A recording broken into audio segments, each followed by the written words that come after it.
اور یہی جو علم کی محبت ہے آپ لوگوں کے دلوں میں، اسی تناظر میں، اسی نسبت سے ہماری اور آپ کی بھی محبت ہے. اللہ تعالیٰ اس محبت کو قائم رکھے. امتیاز آپا، سب سے پہلے بات کر لیتے ہیں علم کی اہمیت. موضوع جس طرح سے میں نے اپنے ناظرین پہ گوش گزار کیا، دین اسلام نے علم کو اور پھر حصول علم کو یہ خصوصی اہمیت عطا فرمائی ہے. اب فضیلت علم آپ ارشاد فرمائیے گا قرآن مجید کی روشنی میں. شکریہ زینب. بسم اللہ الرحمن الرحیم. اقرا بسم ربک الذی خلق. صدق اللہ مولانا العظیم. دیکھیں زینب، تاریخ پر نگاہ ڈالیں تو انسانیت کی تاریخ، اس دنیا کے ظلمت قدوں کو اسلام نے علم کی روشنی سے منور کیا. بے شک. اور اللہ رب العزت نے انبیاء کو بھیجا تو معلمین بنا کر بھیجا، علم کے ساتھ بھیجا. پہلی وحی اترتی ہے جس سے میں نے آغاز کیا تو علم کی اہمیت اس سے اجاگر ہو رہی ہے کہ اللہ نے فرمایا اقرا بسم ربک الذی خلق. پڑھو اس پروردگار کے نام مبارک کے ساتھ جس نے تمہیں پیدا کیا. پھر آپ دیکھیں تو حضرت آدم علیہ السلام کو بنایا گیا، وہ پورا واقعہ مذکور ہے قرآن مجید میں سورہ بقرہ میں. اور ان کی فضیلت کا سبب جو بتایا گیا، ملائکہ کو عالم ملکوت کو جب کہا گیا کہ سجدہ کرو تو اس وقت ان کی فضیلت کا سبب جو ٹھہرایا گیا وہ علم تھا.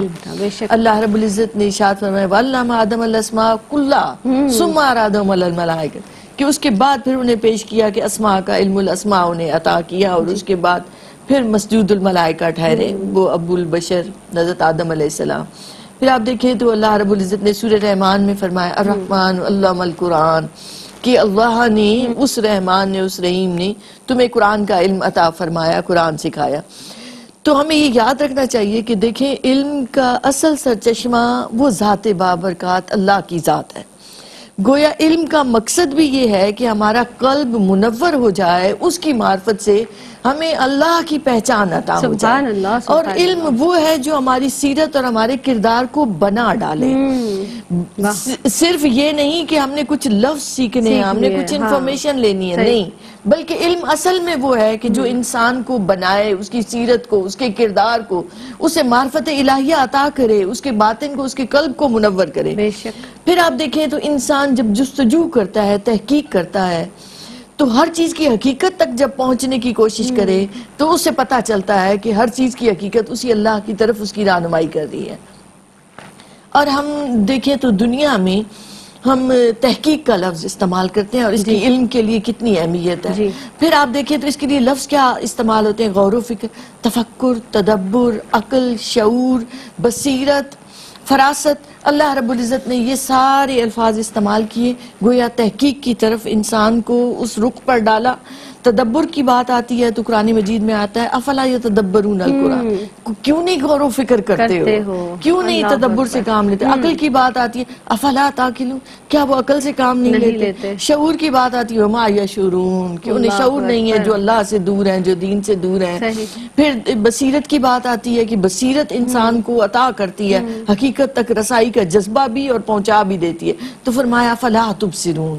پھر آپ دیکھیں تو تفکر کی بات آتی ہے تو فرمایا ان فی ذلک لآیۃ لقوم یتفکرون، وہ لوگ جو غور و فکر کرتے ہیں ان کے لیے نشانیاں ہیں. پھر حکمت علم کا وہ سرچشمہ ہے کہ جس سے انسان کو وہ دانائی عطا ہوتی ہے، وہ بصیرت عطا ہوتی ہے. تو فرمایا من یؤت الحکمۃ فقد اوتی خیرا کثیرا، دانائی، علم و حکمت کو اکٹھا رکھا اور پھر فرمایا جسے دانائی عطا ہو گئی، خیر کثیر عطا ہو گئی. پھر ایک اور لفظ استعمال ہوتا ہے متوسم، یہ کہتے ہیں فراست والوں کو، جیسے نبی کریم علیہ السلام نے فرمایا مومن کی فراست سے ڈرو، وہ اللہ کے نور سے دیکھتا ہے. اس لفظ کو قرآن مجید میں ارشاد باری تعالیٰ ان فی ذالک لآیۃ للمتوسمین، فراست والوں کے لیے اس میں نشانیاں ہیں. یہ جو قدرت کے مظاہر بکھرے پڑے ہیں یہ سب تمہیں اللہ کا پتہ دیتے ہیں. تم غور و فکر تو کرو، تم تفکر تو کرو، تم ان تک پہنچنے کی کوشش تو کرو. سبحان اللہ، سبحان اللہ. معلم اعظم نبی کریم صلی اللہ علیہ وآلہ وسلم، آپ صلی اللہ علیہ وسلم کی پوری حیات مبارکہ میں علم کی بڑی اہمیت ہے. یقینی طور پر جب ہم سیرت مبارکہ کا مطالعہ کرتے ہیں تو ہمیں اس بات کا اندازہ بھی ہوتا ہے